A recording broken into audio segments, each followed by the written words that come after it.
What we're going to do in this session for the next 60 minutes is we are going to work on our drag persona.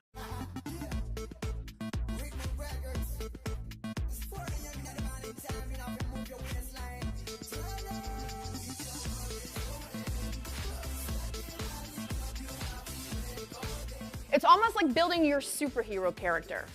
It is someone outside of yourself that you're going to imbue with the characteristics you're hiding deep inside, you wish you could put into that persona.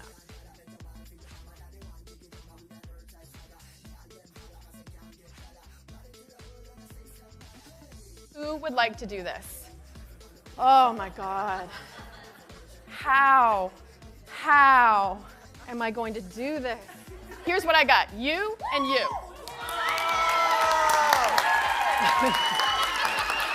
You will not recognize them in 45 minutes. You're gonna come up with a name. And I wanna go around the room and find out your name. So be prepared to stand up, talk about your name, and justify it. All right, let's go, you got 15 minutes. Go.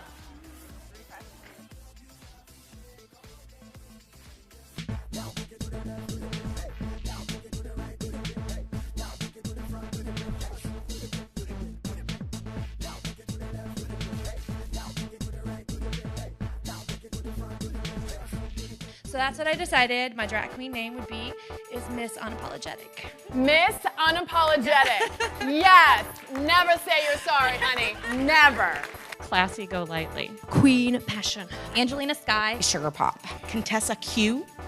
Could be quirky some days, could be quiet and reserved some days. Everybody that I wrote down and then their characteristics were things that I think people would describe me as, but yet I don't see them in myself. Does that make sense? Okay. So my top two were Katniss Everdeen and Hit Girl from Kick-Ass. Anybody? I mean, she's amazing. She's like 12, but still.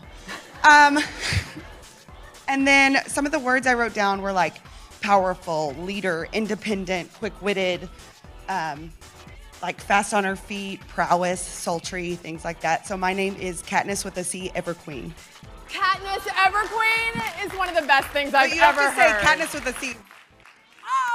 But I want to point out this interesting insight that you said, which is that there were these characteristics that you thought maybe others would call you, but you wouldn't call yourself those things. Absolutely.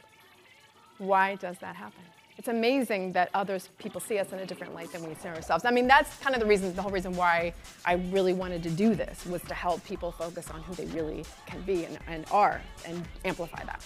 I decided earlier at the theater that I'm born to be a drag queen, and that's what I'm going to be when I grow up, and I already have a name.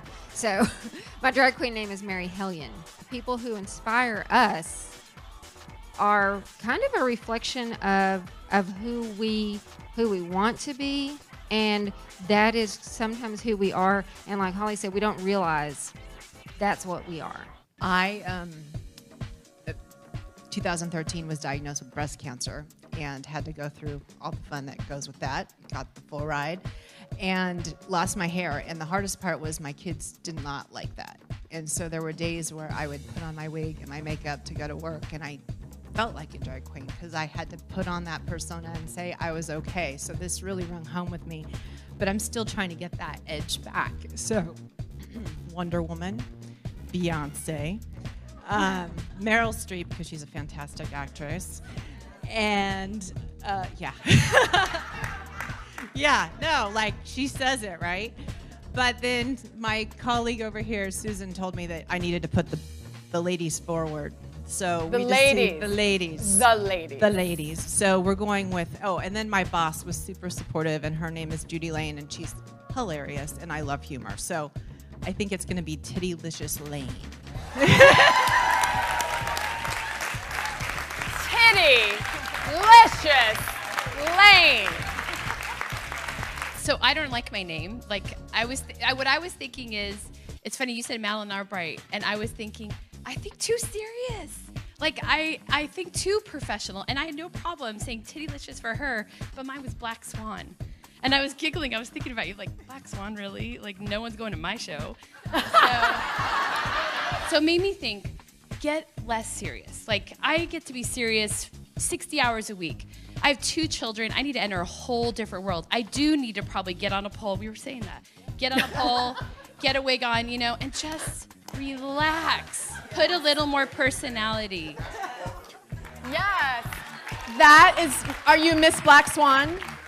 You're going to work on that. You're going to work on that. I love this point that you made because what I have learned, drag queens do not take themselves seriously at all. And as you said, especially when we work in the corporate world, we work with businesses, we are so focused sometimes on the straight and narrow. And sometimes it's hard to just not take, but I love it.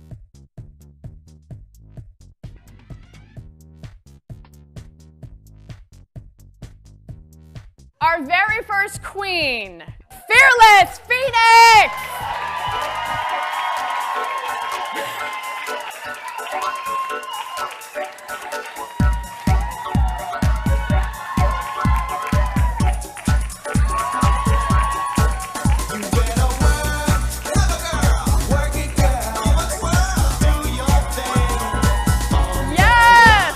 Fearless Phoenix has arisen from the flames,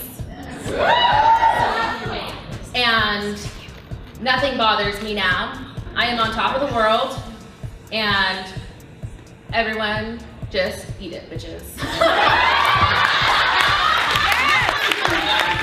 This queen is the president of Healing, and her name is Hattie Sakakala.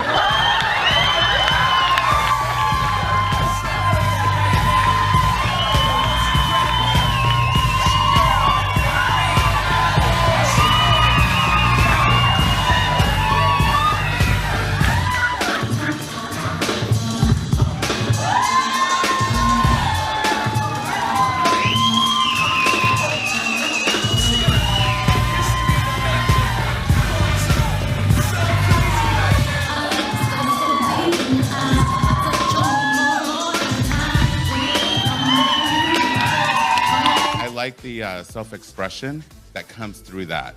Combining the 2 worlds together, coming out with your own product. So, your own individuality, pushing that box. So, I haven't done this in so long. It but is amazing. Feels great. It feels great. This is amazing. Yes. This is the definition of you better work. This was a risk, and these 2 folks were not afraid, signed up right away and said, I'm going to do this. And how often do we do that? How often do we just say, caution to the wind, I am going to do this, and I don't care what my colleagues think of me because I'm going to own it. And I love this, and this is the feeling we need to get every day in what we do. So I want you to really work on those personas, okay? And I just want to leave you with what I left you with this morning. When in doubt, you will say, what would a drag queen do? You guys, thanks so much. Thank you.